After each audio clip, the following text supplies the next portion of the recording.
Alright, shalom. Almost to start off, giving praise, honor, and glory to Yahweh, Bahasham, Yahushai, Bahasham, and crack with us. Okay, the honors to the elders, the honors to the apostles, preaching and teaching us this word of truth and the sincerity as well. So, shalom, all the honors to the elders, the honors to the apostles, preaching and teaching the word of truth with sincerity as always. All the highest praise, honor, and glory to the Lord. Once again, I already said that. Without any further ado, I just want to get into this lesson. Hopefully, it's edifying.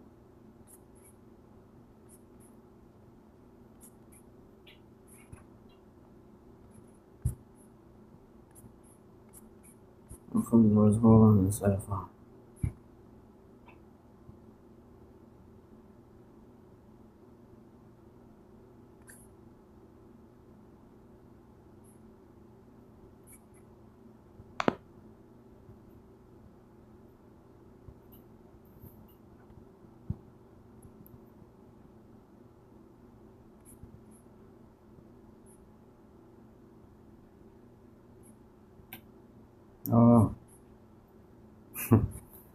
Without any further ado, let's speak on this real quick. Once again, just showing you that the mark of the beast is going to come out soon. The article reads, China unveils humanoid robot with lifelike skin and blinking eyes built for daily life. It says, developed by A-Head Form Technology, the robot offers up to 30 degrees of freedom, powered by precise control system and an advanced AI learning algorithm. The robot offers expressive facial features, moving eyes, and synchronized speech. It can also convey emotions and understand human nonverbal cues, making interactions more natural and engaging. The robot has highly interactive capabilities and lifelike appearances. So that's really the point here. I don't want to make this too long. I got another topic I want to go into. I plan on making more videos, man, just to because just because why not, man? You know, and just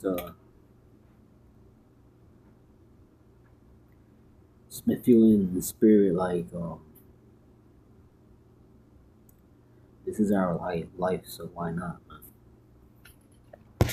Want to speak more on these things and upload more for you brothers, you elect you and you brothers that may watch me. Right, give you a treat. There's brothers I like to watch too.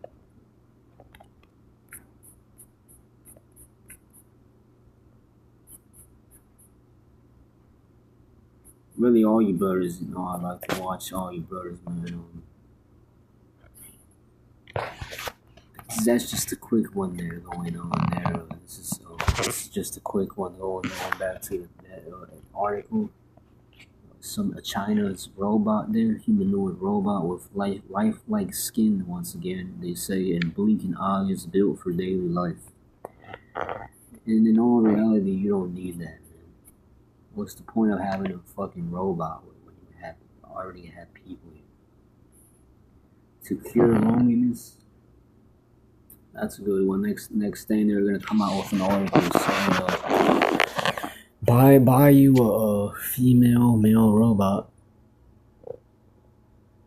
to cure your loneliness, right? Because you can't fucking get a girlfriend here in this life, which would make it understandable why you would want that.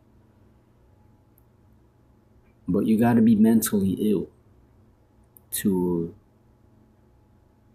if you're that lonely,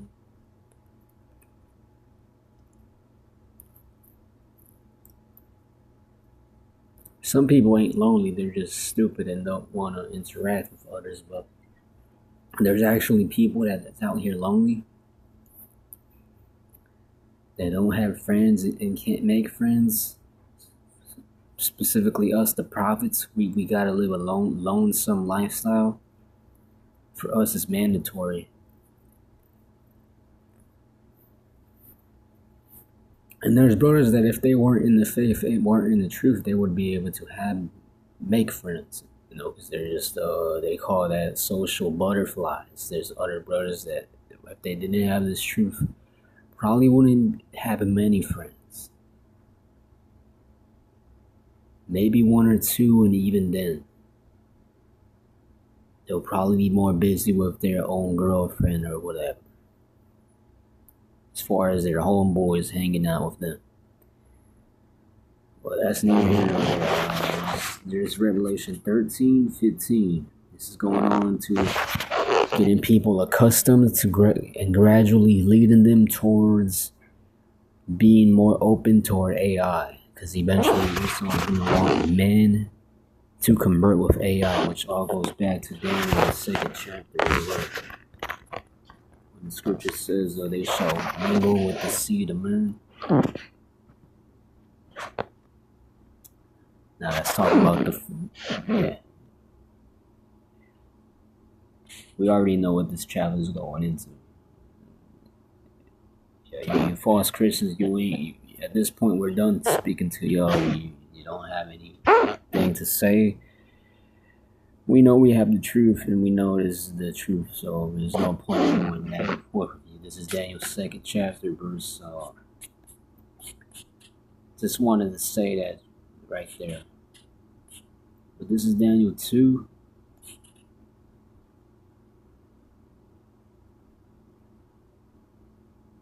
And this is verse. I'm trying to find the part where it says that. I think it's 40. It started 42 here. As the toes were partly iron, we know the toes here. This is the iron and clay. This represents America. On down, so this kingdom will be partly strong and partly brittle. 43. Just as you saw the iron mixed with the baked clay, so the people will be a mixture and will not remain united any more than iron mixes with clay. And so this is going into them being their beliefs being divided. But even this is in the NIV, it also makes more sense when you get it in the King James version.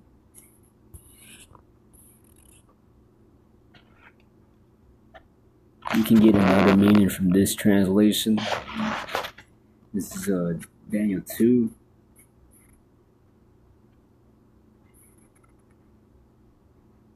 (43) On down, they shall mingle themselves with the seed of man, but they shall not cleave one to another, even as iron is not mixed with clay. Son. They shall mingle themselves with the seed of man, but they shall not cleave one to another, even as iron is not mixed with clay. Huh? It's a lock it there, man. He just had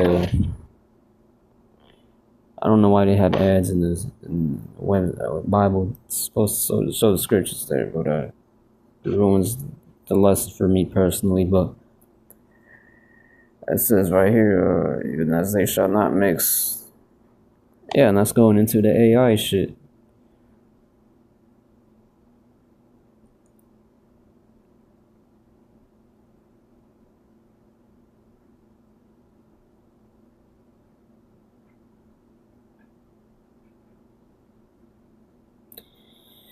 The AI shit, man.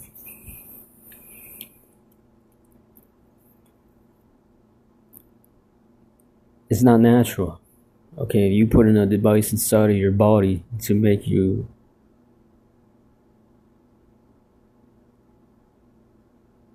and it's ultimately the powers that rule the elites. the Luciferians on the left side. It's ultimately them and the system that they want to work and build to make you have to end up getting this RFID chip, this piece of technology inside of you for you to have to start using that to live from day to day. But ultimately, that's not of the Lord, that's of man. That's of man, all right? And to the spirit, we know who these devils are that are ruling. They're our enemies. They're the Edomites who've been set up to be our enemies, going back to Genesis 27.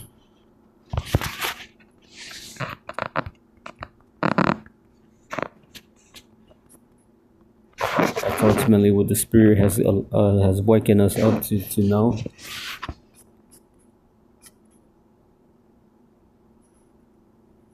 Genesis 27 around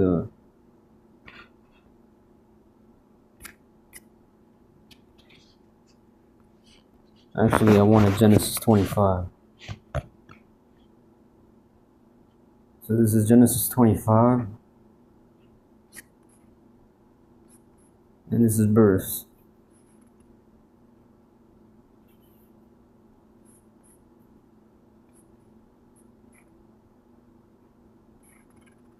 23. And the Lord said unto her, 2 nations are in thy womb, and 2 manner of people shall be separated from thy bowels. Separated. You also get that in Genesis where the Lord mentions the Lord separated the nations in the body of the sons of Adam, meaning he's divided the nation of Israel to be unto him, a possession to him. That's why when you go into Deuteronomy, the 4th chapter, verse 19 specifically, the Lord commands you other nations to serve, worship the sun, the moon, the stars, anything else except him, unless you go into our land and choose to become a citizen of Israel as a heathen, meaning you're still going to have certain boundaries, freedoms you won't be able to pass, like keeping an Israelite as a slave permanently. Us as Israelites, if you were an Edomite living in our land and you had an Israelite slave, we wouldn't be able to buy that Israelite slave from you. But as far as you being our slave, no one would be able to buy you. If you were an Edomite and you were one of our slaves, no one would be able to buy you. Your family wouldn't be able to come and buy you to redeem you from being our slave, our servant. Even when the year of Jubilee would come, you still wouldn't be able to be free from your servitude. You're forced under an Israelite.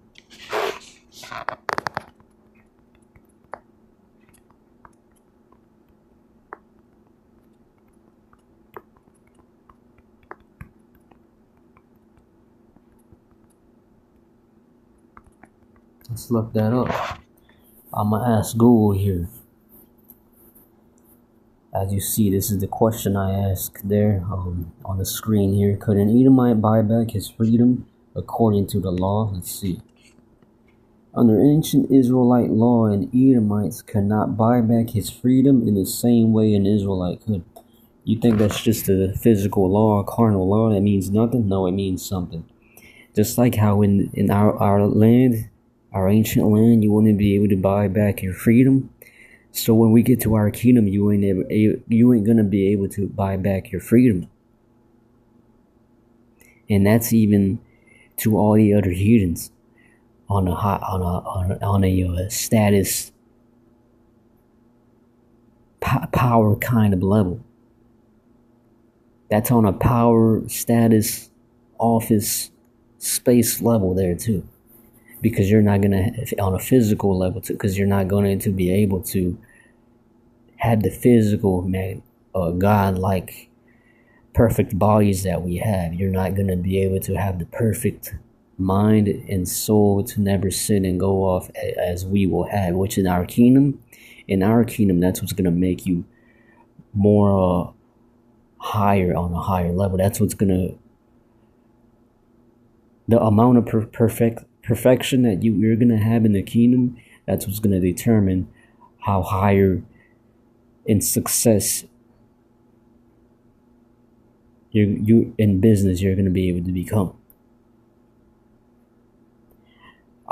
You notice how it's opposite to this kingdom. That's funny. It's ironic. In Esau's kingdom, the amount of wickedness you are, the amount of more success you'll be able to be on. And ultimately, you have certain Israelites that can do that wickedness and be successful more than the other Israelites. If they're more wicked, they'll be more successful, like your celebrities, I think of, first and foremost.